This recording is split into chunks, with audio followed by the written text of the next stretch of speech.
I mentioned, there's four key attachment styles really that they have identified. And I think what's important to say before diving into this is the attachment styles is not who we are.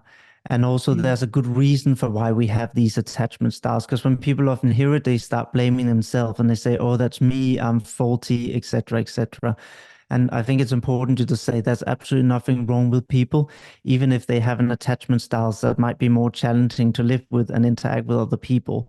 They adapted this because they needed it in that environment, right? So I think it's important to realize it was a dysfunctional environment. It doesn't mean that they're a dysfunctional person, right? These strategies worked and kept them alive at that stage in their life. And now they might be blocking them from connecting with other people. So the four main attachment styles, the first one is called secure attachment. And that's, about 50% of the population, as an estimation, have been lucky enough to be gifted with this in the way that they had parents that were quite responsive to them, that acknowledgement, that respected their boundaries, and they learned to trust that the world would basically respond to them in a constructive, positive way, that they would respond to their needs and also respect their boundaries. These people feel very safe both being on their own, they feel very safe being in intimate relationships. So they're not afraid of intimacy. They're very good at expressing their needs because they feel, they anticipate other people will respond in a positive way. They're quite good with their boundaries. So those are, you can say some lucky people that, had upbringings that provided that for them. However, there's also a huge chunk of the population that didn't necessarily have this, right? And that's where we come into what's categorized as a more anxious, where there's more anxiety, more sympathetic arousal, it's called. And the first one of these is called that name, anxious attachment. And if we look at this, it's a typical person who would anticipate or worry about being abandoned. I don't like this term. We often call them needy. I don't like it because there's a lot of judgment in that term.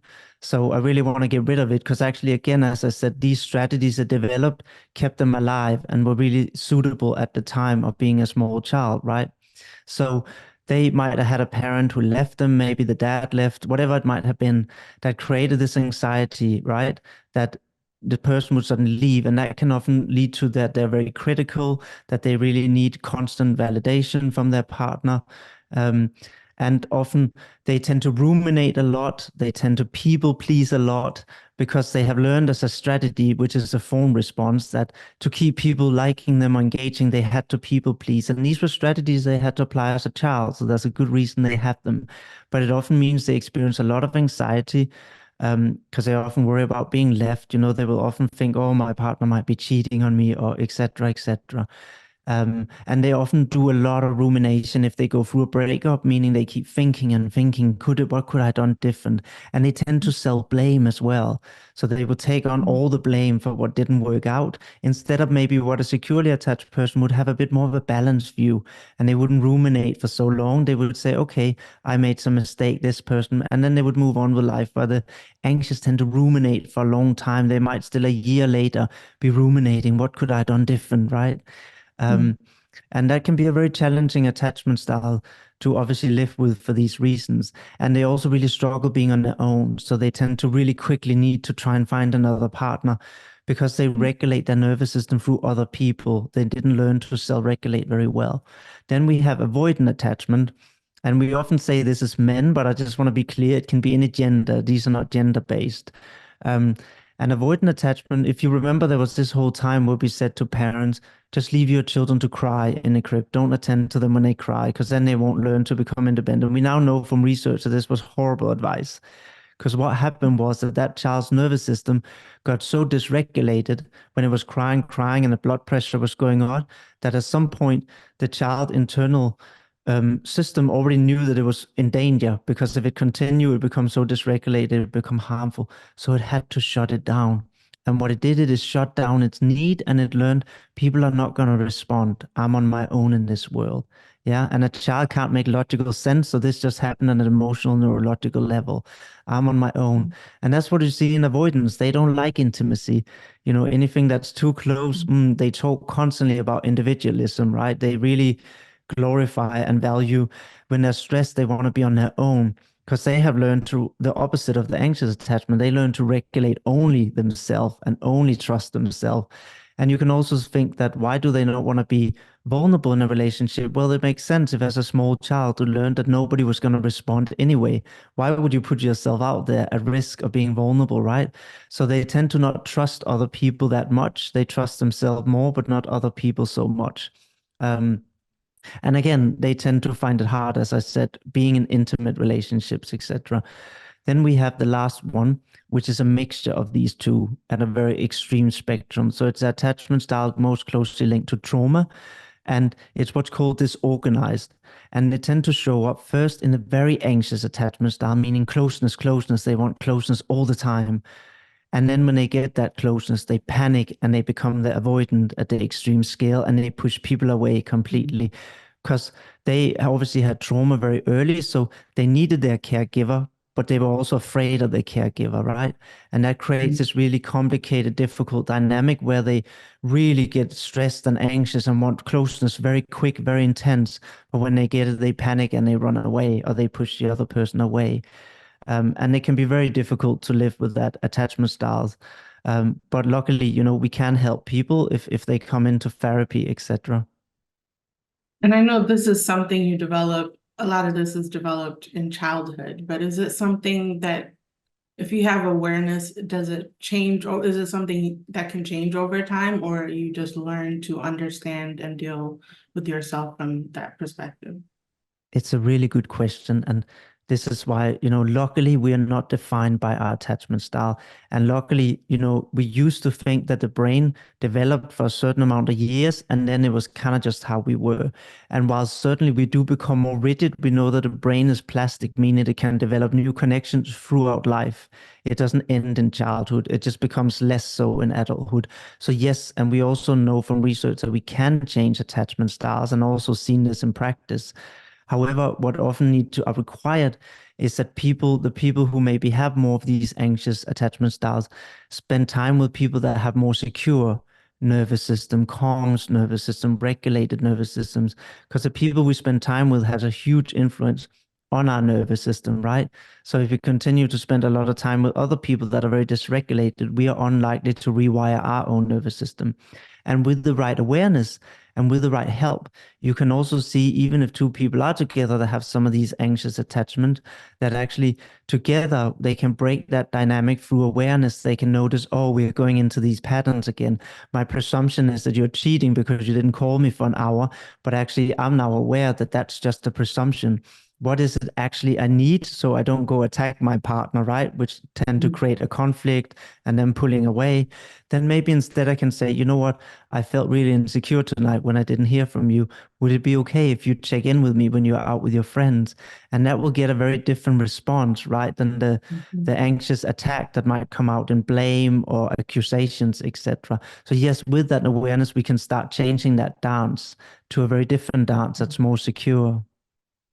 Do you feel like that's something we should look at when we're looking at romantic relationships? Are attachments theories something we should look at in terms of compatibility, or is it just something we should understand so that we can handle our partners better? Yeah, I like that question. So I think, yes, again, I don't want to say that just because people are to certain attachment styles, it can't work because nobody can make that statement, right? And that would be too broad. However, we do know there are certain attachment styles that gel much, much easier together. A bit like if you are a couple who have the same love language, you both love touch, it just gels a bit easier. It doesn't mean you can't be with somebody who have a different love language, but it certainly is easier when you have the same one, right? Because if one like touch, the other one don't, then there will often be this gap of dissatisfaction. And it's a bit the same here. So we know the most problematic matchup of attachment style is anxious and avoidant. And that's because one seek more closeness, proximity, and need to co-regulate. The other one is afraid of the intimacy and want to self-regulate, right? So therefore, they often get caught in this cycle where the anxious is chasing, the avoidant then feel even more stressed and pull away. That make the anxious even more anxious, right?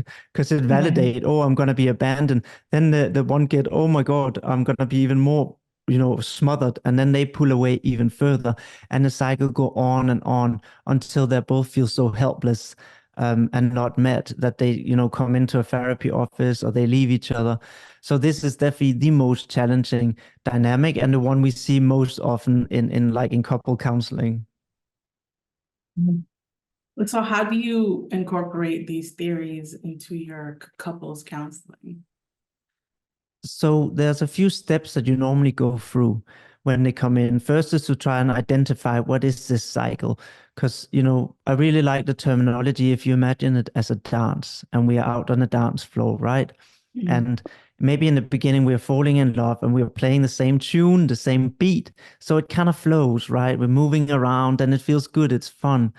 But then suddenly, without us noticing, as we get further into the relationship, we now are playing different tunes in our headphones. I don't know what you're playing, you don't know what I'm playing, and suddenly I'm stepping on your feet all the time, and it doesn't gel anymore, right? Because we're listening to different tunes.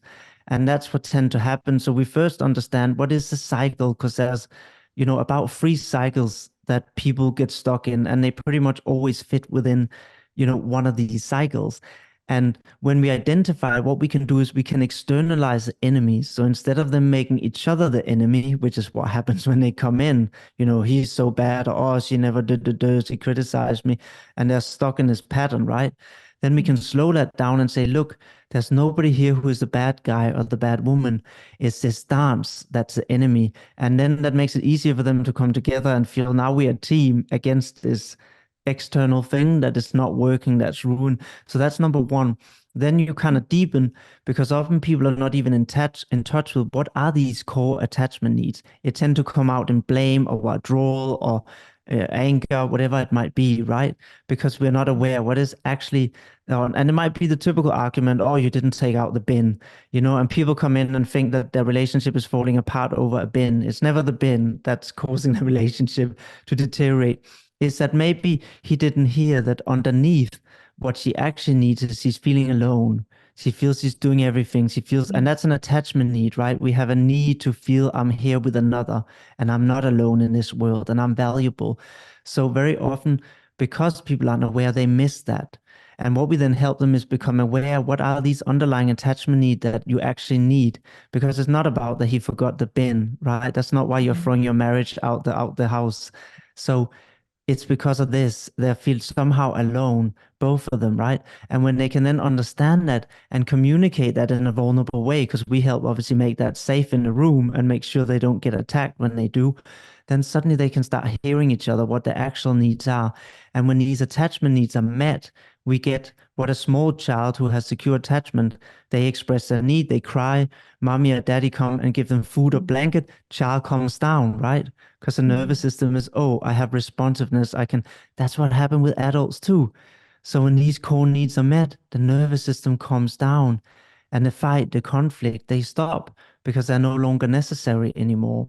And then you can start a totally new cycle, right? It's like you get them back Mhm. dancing again, but to the same song.